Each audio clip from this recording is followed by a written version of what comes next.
you comfortable. But what is life without a little bit excitement? Everybody was looking at me like something was wrong. If you want to be generous and say, okay, I pay that one, you are broken, for 2 months you cannot go out anymore. You might get some sun, oh, it's gone. Hello everyone and welcome to the newest video. Today's video is about a country that I love focusing on so much on this channel, and it's Sweden. Now, last time I was in Sweden, I didn't get a chance to talk to any foreigners about their experiences, which is why we decided to make a new video featuring Sweden in the winter. I've got my host Ana Luisa. She's a Brazilian who moved to Sweden to be with her Swedish boyfriend. So she's a foreigner interviewing foreigners, which I think makes it even better. Hope you guys enjoy this. Let me know what you think about it in the comments below, and let's get on with the video. Tell me your name, where you're from, and how long you've been to Sweden. Hi, my name is Navna. I am from South Africa. My name is Megan. I'm from Minnesota in the United States. My name is Juliana. I'm from Brazil. My name is Rafael and I come from Italy. So I'm Maya. I'm from Poland. I'm Elina and I come from Greece. I'm Alex. I also come from Greece. I'm Nikki and I'm originally from Canada. I've been in Sweden for about 5 years. I've been here just over a year. For about 4.5 years.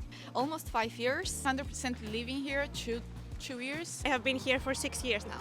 And quite similar for me. I lived in Sweden for 8 years. What was your biggest culture shock right when you arrived in Sweden? The approach of people to basically everything. I guess how quiet people were. No one says how are you in the stores or anything. So that was kind of a big culture shock for me, because people in Canada, it's like, how are you? It's like, I know, it's like, do they care about how I am? It's like, no. Compared to Brazilians, Swedes are really like set back, which is respectful, but it's also hard to get to know them in a deep way. When I came in the first time, I was in the metro station and everybody was so silent. Nobody was speaking and I was like, okay, what is going on? Is there something wrong? And then when I was speaking, and I was speaking loud and a lot, you know, I'm Greek, it was like everybody was looking at me like something was wrong. After 6 years, I can say I have calmed down quite a lot to fit in. The way that people have trust for others. They leave their babies outside on the pavement. The other day I was walking through town and I just saw a baby pram and I thought, oh my gosh. That was like a complete foreign concept to me. For me, I would say it's like how different people are when they drink versus at night versus when you meet them during the day. Like there was a colleague of mine, I thought she was a bit cold to me. I thought, why? But then during the night, she was drunk and then she was like hugging, like, Alex, it's so nice to have you here. And that was quite shock for me, because in Greece or in Spain, where I have lived, or in Brazil, we are kind of similar during the daytime and night. Yeah, they switch personalities when they start drinking. I confirm that. Yeah, and the next day they pretend nothing happened. Exactly. Yes. And I feel so betrayed sometimes. Okay, what happened? We had a good night. Yeah, and also another thing that I noticed that different from Southern Europe countries, that no one is never hanging on a balcony or from the window. Like in Italy, people really like to be curious and look around what's going on. Yeah, when I first got to Sweden, I think one of the main culture shocks was probably customer service. On the one side, I actually like that Swedish customer service is more laid back. Like if you go to a grocery store, you're not about to have a full-length conversation with the cashier. Sometimes I do just want to get my stuff and go. But on the other side, when I've tried to make phone calls to get customer service help, suddenly I'm hoping for a little bit more customer service. So I'm from Poland, and I think we are more like Balkan or Italian people. Like we're really close to our family. Like myself, I talk with my mom quite often, almost every day. We do a video call, and I think like in Sweden it's not that common. It's not like a must. You have to be friends with your family. It's okay to just stop contacting them, and no one will judge you for being black sheep of the family. I think that's maybe like connected with the really well like system, like welfare system. Like when you're old, you're not gonna be forgotten, and the government will take care of you. What are the things that you like the most about Sweden and things that you like the least? So the best thing coming from a country that's messy, the system. Here things work. It's bureaucratic, takes time, a lot of time, but in the same way when you have things in order, things just work smoothly. Quality of life, people are very nice, polite, there's a very high rate of education in people. I feel safe. The streets are clean. The metro is on time. If it's late, you're gonna get like a message, or they're gonna say it's gonna be 2 minutes late. As a woman, alone, I'm not gonna be bothered because even if I want to be bothered, they're not going to speak to me. Even if you want people to bother you a bit more, It's you're not going to happen. I never imagined a country caring so much for its people. That was like the biggest what for me. I mean, 2 weeks in, I received a health check kit. You know, there's free education, there's the way that they do the public transport and pavements for pedestrians, the free healthcare. Like I find that mind-blowing. People here enjoy nature, they go for walks, they really value like going to their summer houses during summer. Just the feeling of the culture feels very lagom. You just feel like everything is very just like balanced. And coming from the US, everything is so extreme in all directions. And so I feel like you come here and you can relax a bit. I mean, it's not perfect, you know, the winters are cold and dark. And yet I still I feel much more like at peace here. For me as a woman, the best thing about living in Sweden is equality. So I have really seen that in the workplace, in the society, and it has been a big difference from Greece actually. So I really, really enjoy that. For me, I would say the best thing is how interesting Swedish people are. They are knowledgeable, they are interesting, it's just, it feels that they are better, if I would say. I take that back. But You'll be cancelled. Yeah. What's something that you don't like so much about Sweden? Wait a minute. Yeah, get your list. Worst thing is that actually restaurants close too early and clubs start like too early and close too early. I don't like that. People really keep to themselves to the point where they won't even say excuse me. They will just try to sneak by you. They will like shimmy along the wall. Yeah, Swedes hates to bother. It's like, but all you have to say is like, oh, excuse me.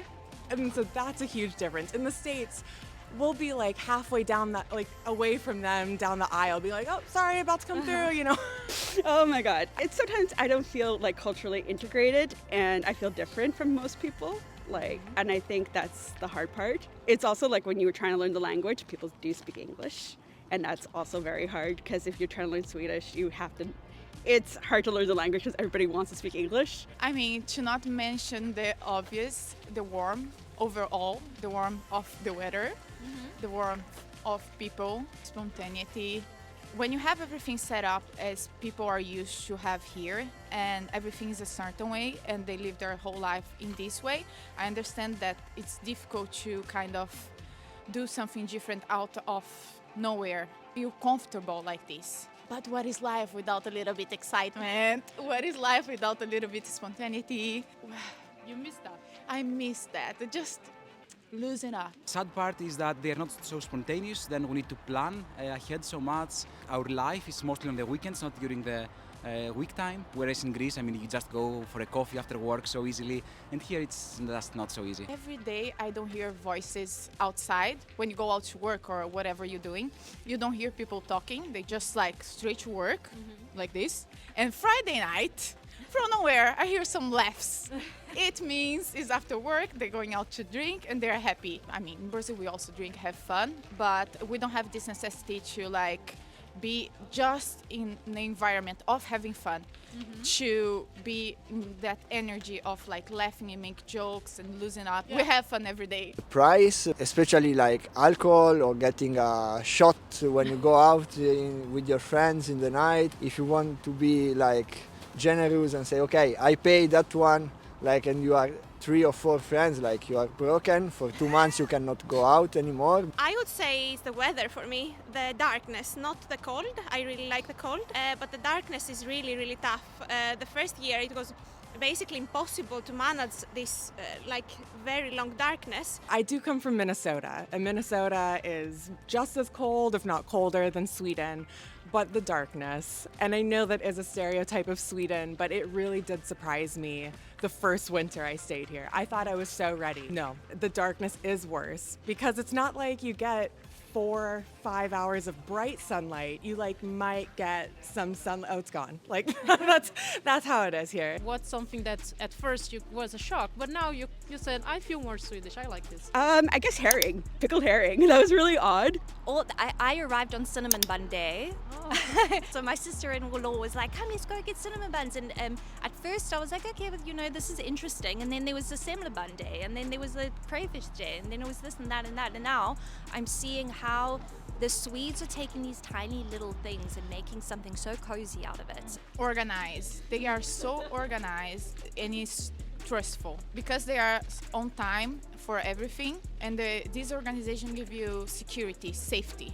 So you know if they say like, oh, we're gonna meet there at this time or something's gonna happen in some way, usually happens, which bring you some kind of sense of stability. Yeah, and Brazilians are the opposite of that. Brazilians are more flaky, like they say, oh, let's go, yeah, next week, let's meet and see, and nothing happens. Never gonna see them.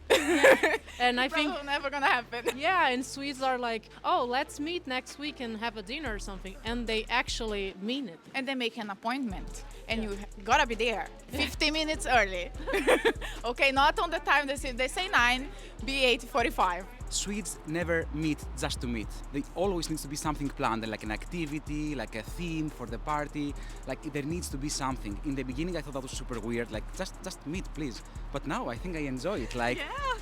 I mean, we know what to do, and Exactly. yeah, planned fun is also fun. I'm not used to plan like free time things, but actually it's good to do that. Because now I tell him like, oh, in 2 weeks we're doing this, and he never writes anything down. And then when the day comes, I say like, oh, we meet there and there at that time, and he's like, what were you doing? And I was like, yeah, I told you a few weeks ago, you remember? No, that never happens. But he's learning. How has living in Sweden changed you as a person? People are on time. I'm not on time. I'm Brazilian. I'm 1 hour late. And I had to adapt to that, which I think it's great for me because it's me adapting for better. The way of driving in Sweden is very respectful and slow driving. So I take that one back to me even when I go to another country. I think I've gotten more quiet actually. Like I used to be very loud and very like outspoken and stuff. Now I'm more quiet because I feel like I can't be too loud because I'm scared of people like staring. Especially being from the United States, we really are in our own bubble there. The country is huge, and you know, we do have so many influential cultural things that export out of the US to the world, but not so many international things come into the US. And being in Sweden, it's always just such a refreshing view on just how to live my life, and kind of like I feel like I'm always humbled every day because as much as I've like learned a lot of Swedish and I feel very confident, I'm not fluent. And so there's still times where I don't fully understand something, but that's kind of what makes it exciting. You can't sit around and wait for things to happen. You have to go out and make the opportunities for yourself, make the friends. In the beginning, I was reluctant, but it's given me a lot more confidence, I guess, in myself. I feel a lot more capable as a person because I've had to do so many difficult things. Do you feel more lonely here? Do you feel happier here than in Brazil? How do you feel about your home country? Everything that should work works, but culture, I'm not from here, so I have really hard time to adapt. It's hard to like come to a country where everyone does the same or think the same to make them open up a little bit. Do you miss your home country? It's like a never-ending debate, internal debate. Should we go back? Is it better in Greece? Should we stay here? I think there is no clear winner. Yeah. If we go back, we will miss Sweden. Yeah, So yeah. When I go to Greece, I find it now very loud and messy and unorganized. So actually I miss Sweden when I'm there. What advice would you give to someone that's moving to Sweden? Personally, I would advise you to find like a circle of friends so you can start from that, because I know of people who live here many years. Like myself, I have very few Swedish friends. It's really hard to connect with them, so you should find someone to connect to, because it's quite easily gonna happen that you're gonna isolate yourself. You know, maybe if you come for work, you're gonna go to work, come back home, and you don't have a social environment. I would say come to Sweden if you're prepared for a calmer life. Like perhaps don't come here if you want to have like, you know, the Barcelona life. But if you want to settle down with your family or like have a more quiet life, this is the place to be, I believe. Don't move here directly after your studies, for example, when you have no work experience, because it will be super hard to find a job. First, have things settled, bureaucratic-wise, everything you have to do with the documents. Have that in mind on paper, because it takes time. Everything here takes time. If you apply for everything, it's going to take 1, 2, 3 months. What you'll learn is that you do need a personal number, and that is hard to get. Don't expect life to be the same as it was back home, or even greener. You know how they say the grass is greener on the other side? It's only greener if you water it. It's such a cliche. It's only greener if you water it and if you make it. So you have to put in the work.